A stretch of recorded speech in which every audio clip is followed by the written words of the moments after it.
Jeremy. Let me move myself over here. It's good to see you.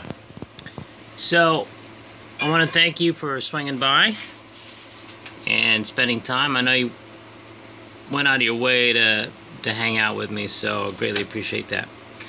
And I also want to thank you for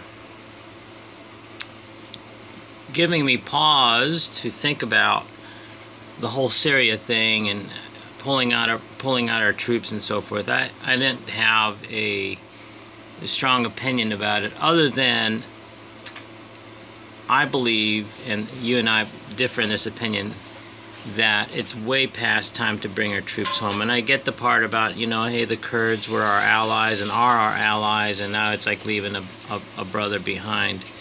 And so, though it's not a simple answer, like I said, there's also a fiduciary responsibility that we have to the American people.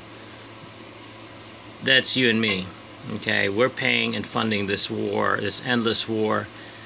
But I wanted you to hear just a few moments from your commander-in-chief and our president, because we cannot, in other words, hear from him why we're bringing our troops back. And you probably already know this, but it helps to hear it from him, because oftentimes, and I hate to say this, but well over 90% of the time the news does not report positively on what this current administration is doing, and they continue to promote and propagate an agenda that is so anti-American, let alone anti-Trump.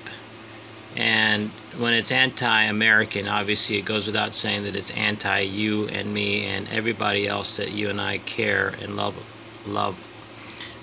care about and love. So for what it's worth to you, I thought this was worth hearing from President Trump directly, and I'll leave a link below.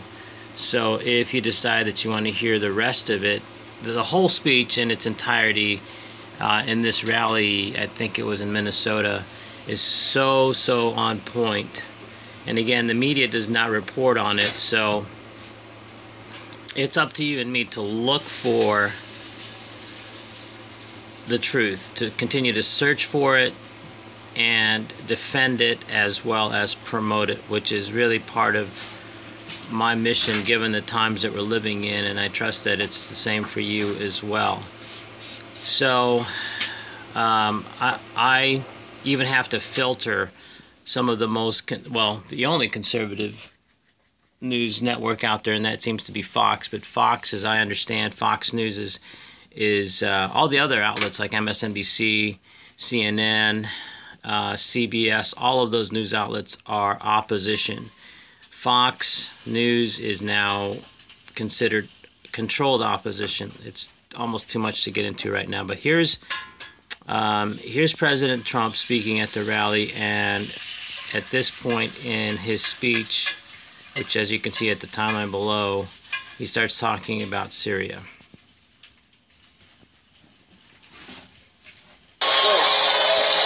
Under this administration, we are also ending the endless wars. We have to do it, folks. We have to do it.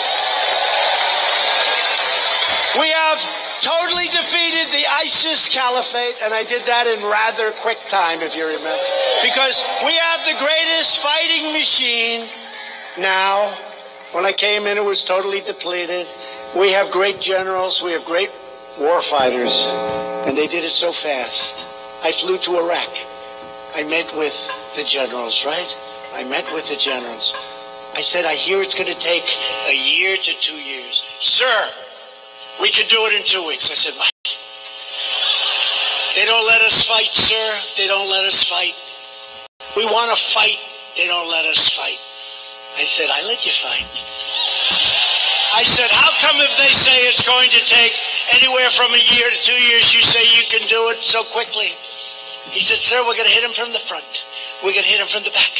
We're going to hit him from the sides, from underground, from overground. We're going to hit the hell out of him. And they did. And we won very quickly. But from now on, where it is to the benefit of the United States of America, not to the benefit of other countries. And we will only fight to win. We're only going to fight to win. We don't fight to win. We don't fight to win. The Turks have been fighting with the Kurds for 2 centuries. And Turkey, as you know, is a NATO ally. But I've been rough on them. We've defeated 100% of that ISIS caliphate and no longer have any troops in the area. We don't have any troops. The troops have been pulled out, where Turkey is carrying out now a very tough campaign against the Kurds. Get them out. Okay, he's not saying just get our troops out. He's actually, thank you, honey. He's actually also saying there's a dumb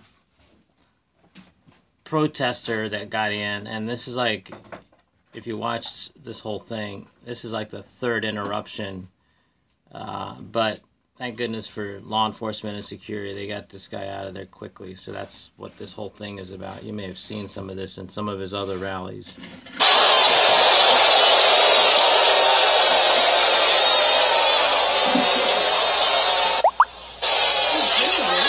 So Turkey is right now waging a very tough campaign against the Kurds. We got along with the Kurds, and we help the Kurds. And don't forget, they're also fighting for their land. You know that.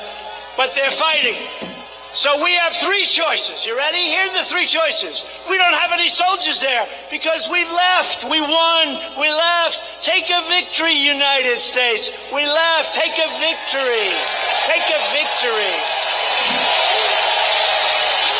Bring our troops back home. I told the story yesterday. I have to sign letters. It's the hardest thing I have to do. I sign letters.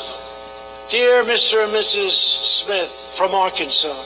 Dear Mr. and Mrs. Jones from Alabama. Dear Mr. and Mrs.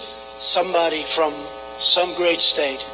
I'm sorry to inform you, your son has been killed in combat. I'm so sorry. And every letter is individually done because sometimes the parents, they're grieving and they get together with other parents and I don't want to see that it's like the same letter.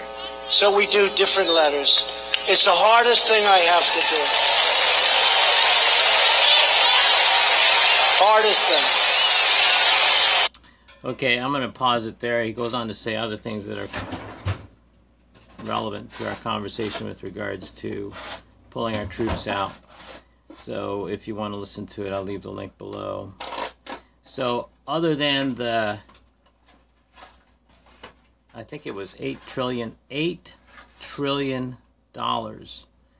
that we've spent in the Middle East assisting, policing other countries' wars. Think about the casualties. At what point do we say enough bloodshed?